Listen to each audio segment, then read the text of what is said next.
Hi gamers! Time to check out what games I've added to my collection recently. Sorry it's been a while since my previous video, but I've been really busy. In a good way. I hope you have had a great summer so far. I got here mostly Switch games, I got a bunch of those, but also added 3 new Wii U variants to my collection, getting really close to the end with that one.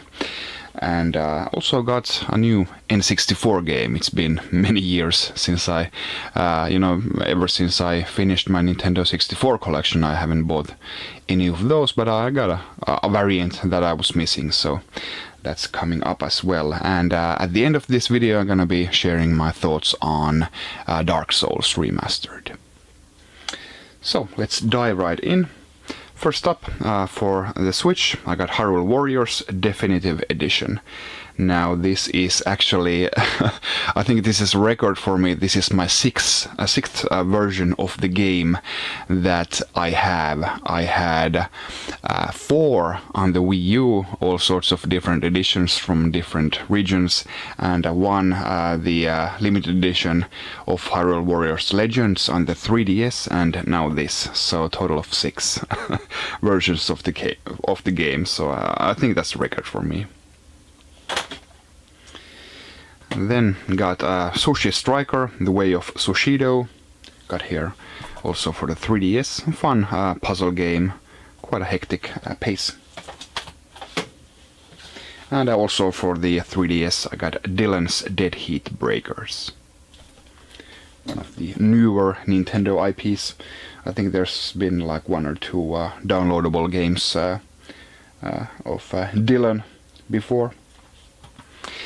Then of course I got Mario Tennis Aces. I think people have been really happy about how the game has been. Of course with the standard balancing issues with some characters, but that's to be expected. Yeah, a solid Super Mario sports game. The first one on the Switch. Then of course I got Doom, and then Wolfenstein 2, the new Colossus.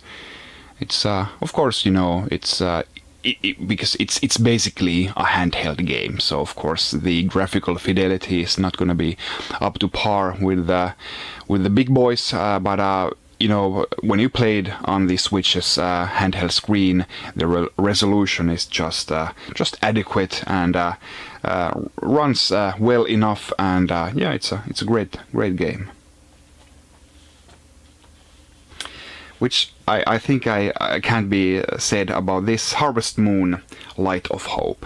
Not sure if you knew, but you know, the current Harvest Moon series isn't made by the same people who made the original Harvest Moon game. So this is a totally new people who just own the IP, and you know, the quality isn't up to par, sadly. You know, basically just get Stardew Valley if you want to do some farming on the Switch. Got Minecraft here. Of course, Minecraft has been out on every platform forever, and yeah, finally got here the physical Switch edition. And my son has been really anxious to play Minecraft. Of course, many of his friends have been playing, or some of his you know, older cousins. And I think he's been a bit too little before this, but now the time is right, and with the physical copy here I gave this to him, and he started digging his way down immediately, and yeah, after we got him out of that hole, he started building his first house, and it's you know, it's just a little piece of happiness to see him toiling away at Minecraft. You know, Minecraft, it's a very influential game, very important game, and it's great that Switch also has it. This also includes the Super Mario mashups, the DLC here, and the skins and all that. And one final game for the Switch. I got Crash Bandicoot Insane Trilogy. Actually, my girlfriend has been playing this more. My son, this is way too hard for my son. You know, it's he's grown up with Mario, and you know the old Marios, of course, were roughly the same difficulty as Crash Bandicoot here. But these days, I really can't blame Nintendo for putting in the easy modes for Mario games. It really is necessary for all people to be able to go through the game. You know, my son could never pass any Crash here. So yeah, it's well, it's still nice to have all of these in one pack. But like I said, my girlfriend has been mostly playing these. I'm more of a Mario guy, through and through. And then we get to the Wii U games, and a couple of variants just here from the US. I got a Splinter Cell Blacklist with a little special edition here on the top. Actually, I'm not sure what's the special edition here. The contents look like, you know, just a regular game, and I've tried looking online if there is you know, any copy that has, you know, some kind of pamphlet or some code here, but I haven't found any. So if you have a special edition, could you tell me what's so special about it? But still, it's still a distinct variant, so I have to have this. As is this. I got here Steam World Collection, and of course I got this when it came out as a part of the eShop Selects here in Europe, but in the US it doesn't have the eShop Selects brand and doesn't have the frankly ugly border here, so the regular edition here of Steam World Collection was only available in the US, so gotta have that. Thanks to Twitter user Kaio's mother to digging some Wii U variants for me from eBay. Thanks a lot. And I also found one of these. Finally, the PAL version. You can find the Dark Edition of Skylanders Trap Team. The US version quite easily, but the PAL version is quite rare. So happy to have that as well. Finally complete. If you're interested in what games I'm still missing for the Wii U, apart from the upcoming games, Dragon Quest X, the final all-in-one expansion sets, and well, there's Just Dance 2019 still coming, and hopefully the Axiom Verge one of these days. So if you're wondering, in addition to those, I got a full link of the games, full list of the games in the video description here. And then we get to the N64 game. I got here Turok 2 Seeds of Evil with an audio CD exclusive to Dixon's stores in the UK. Actually haven't heard of Dixon's before. Maybe somebody from the UK could tell me, you know, how big of a chain they are, or if they are still around. So basically this is just a regular edition of the game, and even here this is a sticker, so not printed on the cardboard, but just got a soundtrack CD here. So nice to add a little variant here to my N64 collection. Actually, I've missed buying N64 games, you know, after getting all 400 plus of them. I got everything, but just a couple of variants missing, although those are really expensive. The ones that I'm still missing, like the US version of Tarzan with the was it a keychain or some kind of action figures? Well, a big box.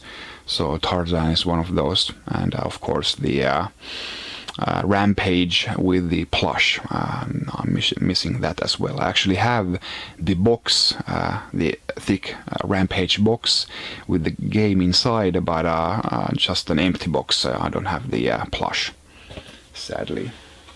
So those go for like several hundreds of dollars. I don't know, could be a 4-figure number if you get a complete in-box of those games.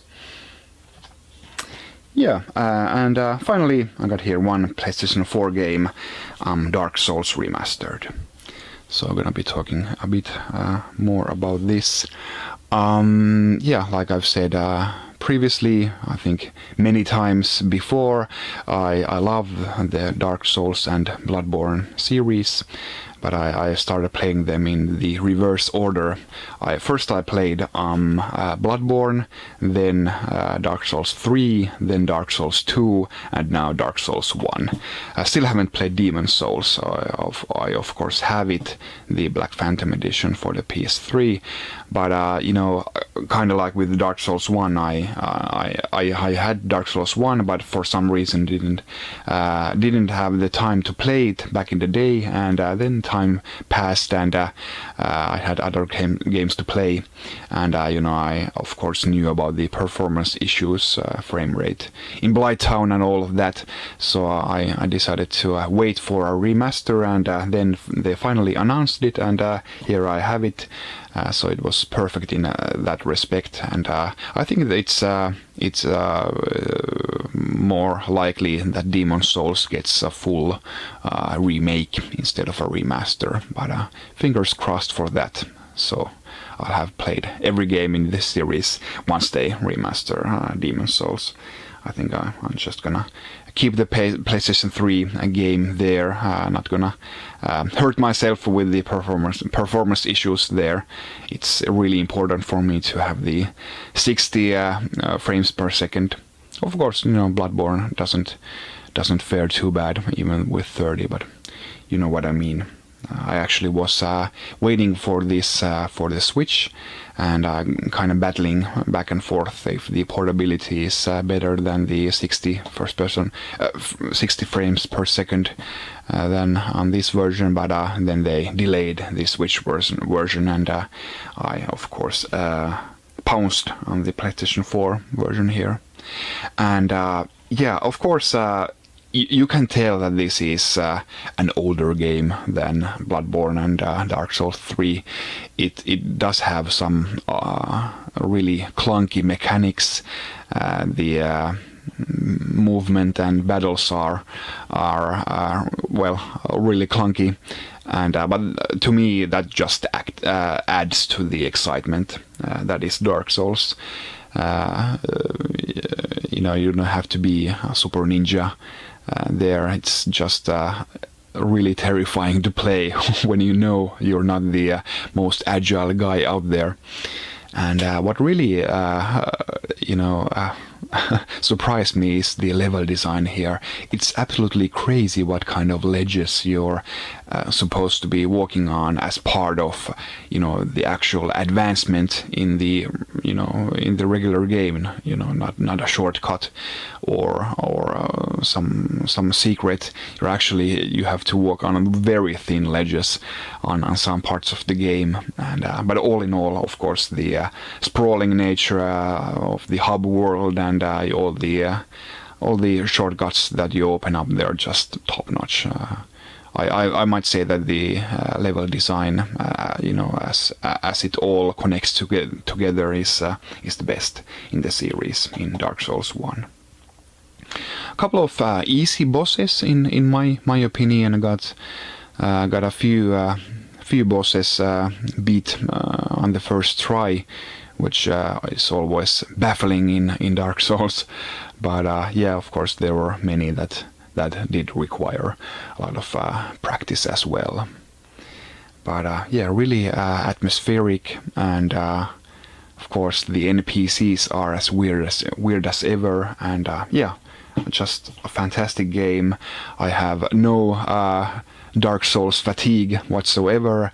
I would have really loved that From Software would have announced a new Bloodborne game at E3, but they had something a bit different, kind of like a cross between, I don't know, Bloodborne and Tenchu, and maybe even a bit Otogi thrown in. their new samurai game, Sekiro, so of course I'm gonna be taking that out for a spin. But Koei Tecmo announced Nioh 2, so I guess that's more of the same that we're talking about here, so looking forward to that as well. And that's it for this collection update. Follow me on Twitter and Instagram. I'm FinnGamer everywhere. And thanks for watching this. I'll see you next time. Bye.